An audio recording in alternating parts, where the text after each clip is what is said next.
Salam sehat, salam perubahan. Bertemu lagi dengan saya Intan Nilam di channel kesayangan kalian, Point News. Presiden Prabowo Subianto kembali melakukan reshuffle kabinetnya, menggeser posisi sejumlah menteri termasuk Menteri Koperasi dan UKM Budi Aris Setiadi.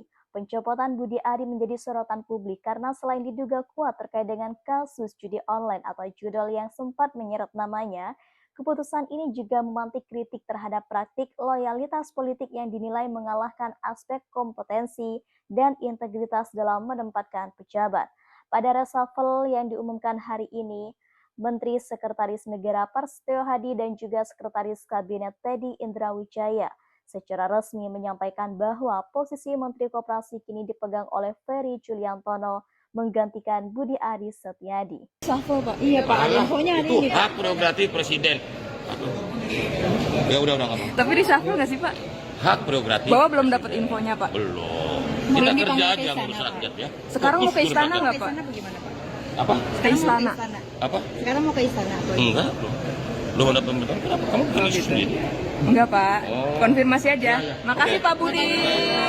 Ini semuanya hak prerogatif presiden. Kita fokus ngurus rakyat. Ya. Oke, siap. Pergantian ini merupakan bagian dari perubahan besar di 5 kementerian dan sekaligus yang menjadi sinyal kuat terkait dengan evaluasi kinerja dan integritas pejabat. Budi Ari sebelumnya dikenal sebagai tokoh yang cukup loyal kepada Projo, sebuah organisasi relawan pendukung Presiden Joko Widodo. Penunjukannya sebagai Menteri Koperasi pada Kabinet Prabowo sempat dianggap sebagai langkah pragmatis yang mengedepankan koalisi politik. Namun, seiring berjalannya waktu, berbagai masalah mulai muncul yang memperlihatkan melemahnya pondasi profesionalisme dan juga integritas dalam penunjukan tersebut. Salah satu isu yang tersebar yang membayangi perjalanan karir dari Budi Ari ini adalah keterlibatannya dalam skandal judi online atau judol.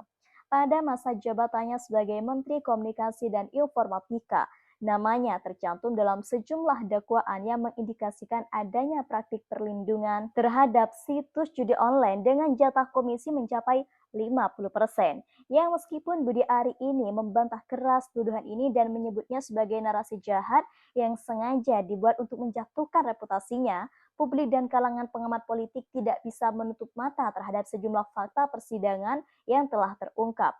Bahkan Kapolri Listio Sigit Prabowo bahkan menyatakan akan membuka kemungkinan pemanggilan ulang Budi Ari jika ada petunjuk baru dari hakim. Menunjukkan kasus ini belum sepenuhnya selesai dan menjadi beban moral yang berat bagi pejabat publik yang bersangkutan. Pencopotan Budi Ari tidak lepas dari kritik tajam yang menyoroti bagaimana loyalitas politik yang dianggap menjadi faktor utama dalam penempatan jabatan.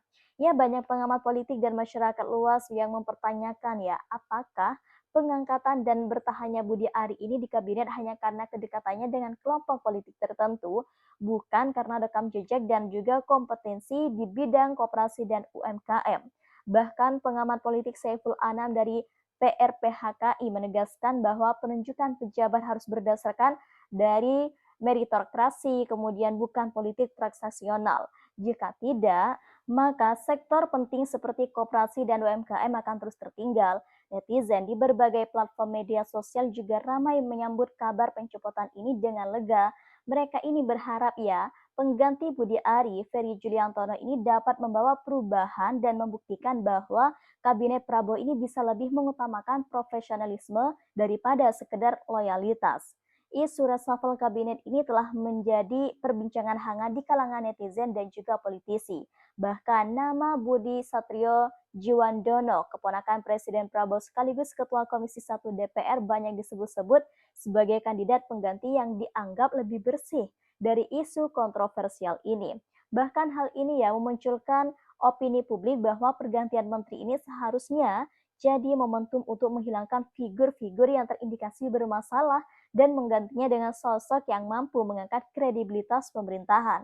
Yang meskipun pencopotan Budi Ari ini disambut positif oleh banyak pihak, tantangan yang akan dihadapi oleh Menteri Koperasi baru Ferry Juliantono tidaklah ringan Kementerian Koperasi dan UMKM ini selama ini menghadapi banyak pekerjaan rumah, mulai dari penguatan regulasi, peningkatan kapasitas koperasi, hingga akses pembiayaan bagi pelaku usaha kecil dan menengah.